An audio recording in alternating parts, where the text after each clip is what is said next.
इस वीडियो में हम करेंगे कक्षा 10 का प्रश्नावली 3.1 का प्रश्न नंबर 1। प्रश्न है, निम्न समस्या में रैखिक समीकरणों के युग्म बनाइए और उनके ग्राफीय विधि से हल ज्ञात कीजिए। यानी कि पहले प्रश्न में हमें दो भाग दिए हुए हैं, दोनों भागों में हमें रैखिक समीकरण युग्म बनाने हैं और उनको ग्राफीय विधि से हल करना है। तो इसका पहला भाग है, कक्षा 10 के 10 विद्यार्थियों ने एक गणित की पहली प्रतियोगिता में भाग लिया। यानी कक्षा 10 के 10 विद्यार्थी हैं, उन्होंने किसी प्रतियोगिता में यानी पहेली प्रतियोगिता में भाग लिया।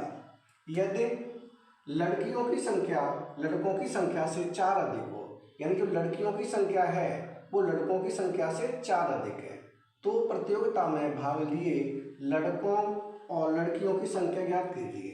तो हमें बताना है कि प्रतियोगिता में कितने लड़कों ने भाग लिया और कितनी लड़कियों ने भाग लिया, यानी दोनों की संख्या अलग अलग बतानी है। तो इसके लिए हम लड़कों की संख्या मानेंगे x और लड़कियों की संख्या मानेंगे y। तो हम यहाँ लिखेंगे माना लड़कों की संख्या बराबर x, यानी कि हमने मान लिया कि जो लड़कों की संख्या है वो x है। लड़कियों की संख्या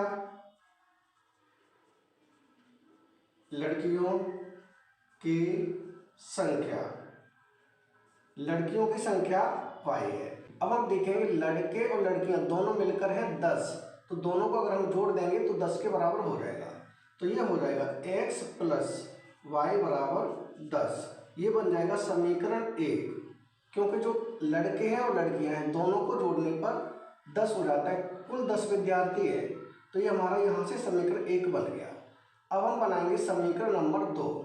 समीकरण 2 कैसे बनेगा? जो लड़कियों की संख्या है लड़कों की संख्या से 4 अधिक है, जबकि हमने लड़कियों की संख्या मानी y, यानी ये हो जाएगा y बराबर लड़के हैं x में हम अगर 4 जोड़ देते हैं, x में अगर हम 4 जोड़ देते हैं तो लड़कियों की संख्या हो जाएगी, क्योंकि लड़कियों की संख्या 4 अधिक है।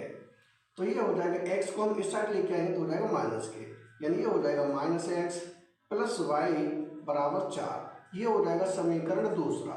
अब हमारा एक समीकरण बन गया और दूसरा बन गया, दोनों समीकरण बन गए।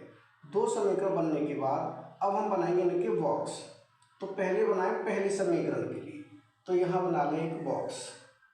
ये हो जाएगा पहले समीकरण के लिए, ये हो जाएगा पहले समीकरण यानी x और y। तो अब हम यहाँ x की जगह पर रखते हैं 0, ये हमारा रफ कार्य होता है, कहीं भी कर सकते हैं। तो x की जगह पर 0 रखें पहले समीकरण में, तो यहाँ अगर हम 0 रख देते हैं प्लस के y बराबर है 10, तो ये तो 0 हो ही चुका, y बराबर सीधा 10 आ जाएगा, यानी y की वैल्यू आई हमारी 10, जबकि x का मान हमने रखा था 0। ये एक मान तो हो गया, हमें दो मानों की जरूरत होती है। अब की बार में y का मान रखें 0 तो x का निकल के आ जाएगा, यानी ये है x प्लस y की जगह पे 0 बराबर 10, यानी ये हो जाएगा x बराबर 10, क्योंकि ये 0 हो चुका है। अब की बार में x का मान आया 10, जबकि y का मान हमने रखा था 0। ये हो गया समीकरण नंबर 1 के लिए। अब हम बनाएंगे दूसरा बॉक्स समीकरण 2 के लिए, तो यहाँ बना लें दूसरा बॉक्स। ये हो जाएगा समीकरण 2 के लिए, यहाँ लिखेंगे x और यहाँ y। अब समीकरण 2 में देखें तो सबसे पहले हम x की जगह पर रखें 0, तो यहाँ हो जाएगा -0 प्लस y बराबर 4, यानी ये माइनस का 0 हो या प्लस का हो उससे कोई फर्क नहीं पड़ता। तो y का मान आ जाएगा 4, यानी y का मान आ गया यहाँ 4, जबकि x का मान रखा था हमने 0, तो ये हो जाएगा 0। अब की बार में हम y का मान रखे थे 0, तो ये है -x प्लस y की जगह पर 0 बराबर 4, यानी ये हो जाएगा -x बराबर 4। तो ये हो जाएगा x बराबर -4, यानी अब की बार में x का मान कितना आया -4 और y का मान रखा था हमने 0। अब ये हो गया समीकरण नंबर 2 के लिए। ये हमारे दो बॉक्स बन गए। अब इनको हम ग्राफ में दिखाएंगे। तो ग्राफ हमारे पास ये बना हुआ है, ये मैंने पहले से ही बना लिया है। अब हम देखेंगे पहले समीकरण के लिए, यानी ये होता है x अक्ष और ये होता है y अक्ष। इस साइड होता है x और यहाँ होता है x डैश, यानी इधर x प्लस का मान होता है और इधर x के माइनस का मान होता है। यहाँ होता है y और ये होता है y डैश, यानी इधर चलेंगे तो y प्लस के होते हैं और इधर चलेंगे तो y माइनस के होते हैं। अब देखें हम x और 10, यानी पहला मान 0, दूसरा 10, x का 0 y का 10।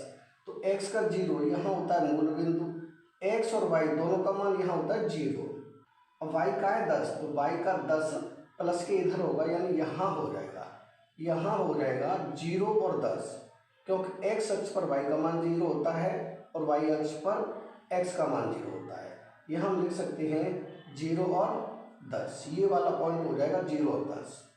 दूसरा है x का 10 y का 0, तो x की तरफ चलेंगे 10, यानी यहाँ, y का 0 है तो 0 चलना ही नहीं है, तो यहीं हो जाएगा, यानी इस पॉइंट पर हो जाएंगे 10 और 0, तो यहाँ लिख दें 10 और 0, ये पॉइंट हो जाएगा। अब हम इस पॉइंट को दोनों को मिला देंगे, ये हो जाएगा समीकरण 1 के लिए। तो इन दोनों को हम मिला देंगे। अब ये हमने मिला दिए, ये दोनों पॉइंटों को मिला दिया। ये दोनों पॉइंटों को मिलाने के बाद ये हमने मिला दिया, मिलाने के बाद अब हम देखेंगे दूसरे समीकरण के लिए। दूसरे समीकरण में x का मान 0 है, y का 4 है, तो x का 0 यहाँ हो जाएगा, y का 4, y की तरफ 4 चलेंगे तो यहाँ हो जाएगा, यानी इस पॉइंट पर हो जाएंगे 0 और 4, ये हो जाएगा पॉइंट, यहाँ हो जाएगा। दूसरी बार में -4 और 0, यानी x का -4, तो -4 चलेंगे हम इधर, यानी यहाँ, और 0 यानी कि 0 चलना ही नहीं, तो यहाँ हो जाएगा, इस पॉइंट पर होंगे -4 और 0, ये हो जाएंगे समीकरण नंबर 2 के लिए। अब हम इन दोनों बिंदुओं को मिला देंगे और आगे तक बढ़ा देंगे, इसे मिलाते हुए आगे तक बढ़ा देंगे, ये हो जाएगा हमारा दूसरे समीकरण के लिए। अब हम देखेंगे कि ये दोनों लाइन, पहले समीकरण की लाइन और दूसरे समीकरण की लाइन, कहीं ना कहीं एक दूसरे को कट करेंगे, यानी कि क्रॉस करेंगे, यानी इस पॉइंट पर क्रॉस करती है।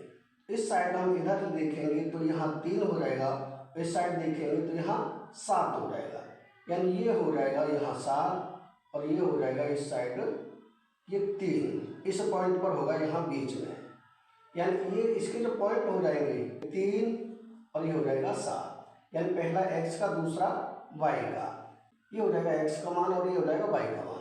जबकि हमने लड़कों की संख्या मानी थी x, लड़कियों की संख्या मानी थी y, तो हमारा जो x बराबर आ गया कितना है, 3 है, तो यहाँ लिखेंगे 3 और y बराबर है 7, यानी कि हम देखेंगे जो लड़कों की संख्या है वो 3 है और लड़कियों की संख्या है वो 7 है। यही हो जाएगा हमारा आंसर, यानी क्वेश्चन नंबर पहले का पहला भाग कंप्लीट हो चुका है। अगर वीडियो पसंद आए तो लाइक और कमेंट जरूर करें। नेक्स्ट वीडियो में फिर मिलेंगे नेक्स्ट क्वेश्चन के साथ। Thank you.